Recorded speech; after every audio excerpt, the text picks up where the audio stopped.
ସାଙ୍ଗମାନେ ଆଜି ଆମେ ବୁଲିବାକୁ ଯିବା ଗୋକର୍ଣ୍ଣିକା ମନ୍ଦିର, ଯାହା ଗୋକର୍ଣ୍ଣେଶ୍ୱର ନାମରେ ପରିଚିତ। ଏହା ଯାଜପୁର ଜିଲ୍ଲାରେ ଅବସ୍ଥିତ। ଏହି ମନ୍ଦିରଟି କଟକରୁ ଯାଜପୁର ଗଲାବେଳେ ଜାରକା ପାର ହେବା ପରେ ପରେ ବ୍ରାହ୍ମଣୀ ନଦୀ କୂଳରେ ପଡ଼ିଥାଏ।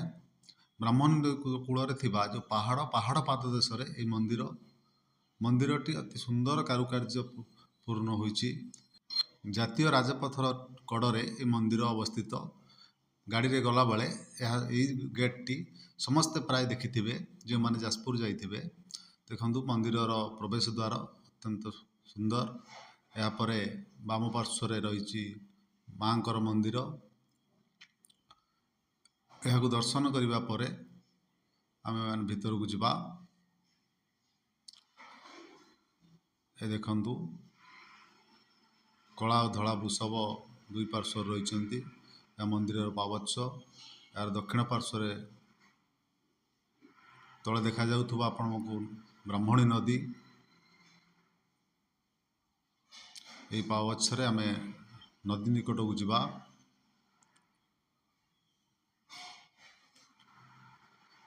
ଶ୍ରାବଣ ମାସରେ ଏହି ସ୍ଥାନରେ ପ୍ରବଳ ଭିଡ଼ ରହେ।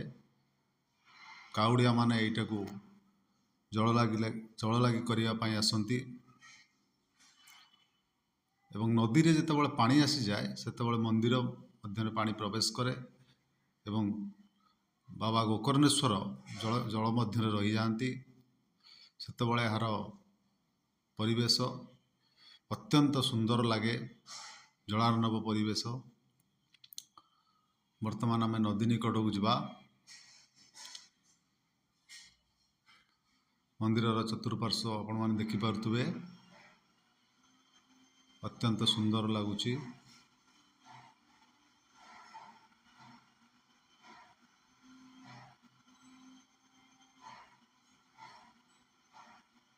ଏହାର ଚତୁଃପାର୍ଶ୍ୱରେ ଅନେକ ଗୁଡ଼ିଏ ଛୋଟ ଛୋଟ ମନ୍ଦିର ରହିଛି, ଯେପରିକି ପାର୍ବତୀଙ୍କ ମନ୍ଦିର ରହିଛି, ଦୁର୍ଗାଙ୍କ ମନ୍ଦିର ରହିଛି, କାର୍ତ୍ତିକେଶ୍ୱର, ଗଣେଶ, ଏମିତି ଅନେକ ଛୋଟ ଛୋଟ ମନ୍ଦିର ରହିଛି।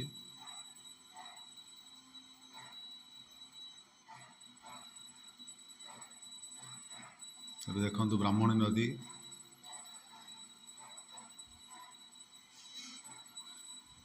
ଏଇଠାରେ ବାଲିଯାତ୍ରା ମଧ୍ୟ ଲାଗିଥାଏ।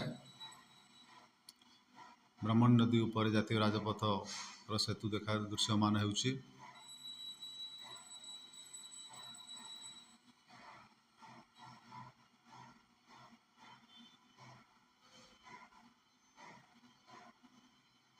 କେତେ ସୁନ୍ଦର ଏହି ପରିବେଶ। ଠିକ୍ ନଦୀର କୂଳରେ ପାହାଡ଼ ପାଦଦେଶରେ ମନ୍ଦିର ଅବସ୍ଥିତ।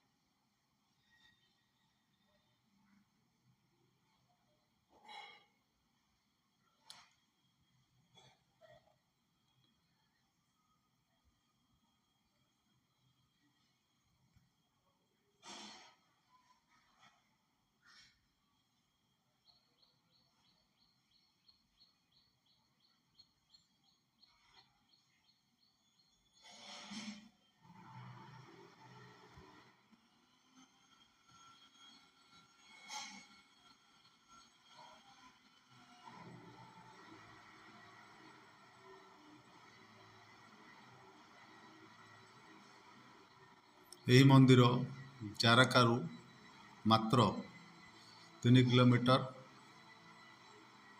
ଦୂରତାରେ ଅବସ୍ଥିତ। ଏବେ ଆମେ ମନ୍ଦିର ମଧ୍ୟକୁ ପ୍ରବେଶ କରିବା।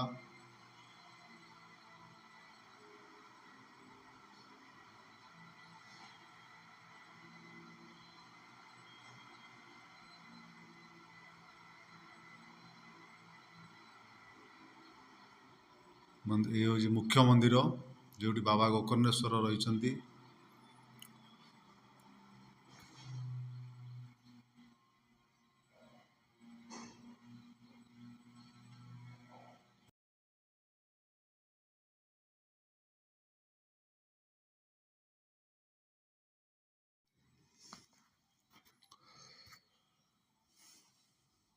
ଏ ହେଉଛି ମୁଖ୍ୟ ମନ୍ଦିରର ପ୍ରବେଶ ଦ୍ୱାର।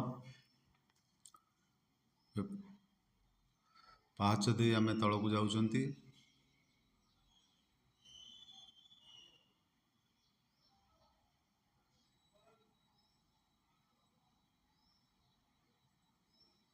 ଆପଣମାନେ ଯେତେବେଳେ ଯାଜପୁର କିମ୍ବା ବାଲେଶ୍ୱର ଭଦ୍ରକ ଅଭିମୁଖେ ଯାଉଛନ୍ତି ନିଶ୍ଚିତ ଏ ମନ୍ଦିର ନିକଟରେ ରହି ଏହାର ପ୍ରାକୃତିକ ଶୋଭାକୁ ନିଶ୍ଚିତ ଉପଭୋଗ କରନ୍ତୁ।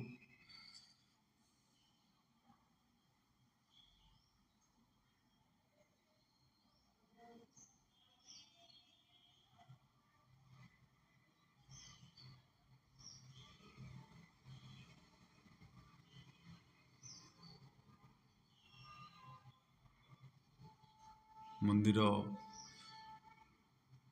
କାମ ବର୍ତ୍ତମାନ ଚାଲୁଅଛି। ଦେଖନ୍ତୁ ମନ୍ଦିରର ଚତୁଃପାର୍ଶ୍ୱ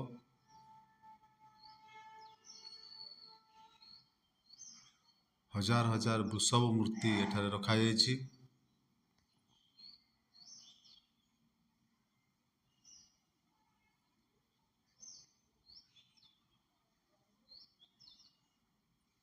ନଦୀରେ ପାଣି ଆସିଲେ ଏହି ସ୍ଥାନ ଗୁଡ଼ିକ ସମ୍ପୂର୍ଣ୍ଣ ଜଳାର୍ଣ୍ଣବ ହୋଇଯାଇଥାଏ।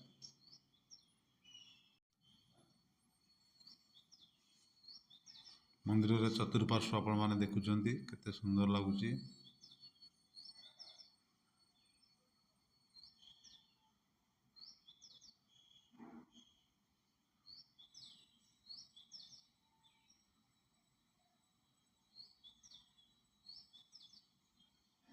ଏହା ମନ୍ଦିରର ଭିତର ପାର୍ଶ୍ୱ। ଏଠାରେ ଶିବ ପାର୍ବତୀଙ୍କ ମୂର୍ତ୍ତି ରହିଛି। ମୁଖ୍ୟ ମନ୍ଦିର କାର୍ଯ୍ୟ ଚାଲୁଥିବାରୁ ଏହା ବନ୍ଦ ଅଛି।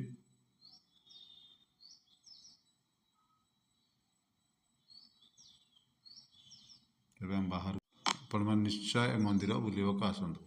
ଧନ୍ୟବାଦ।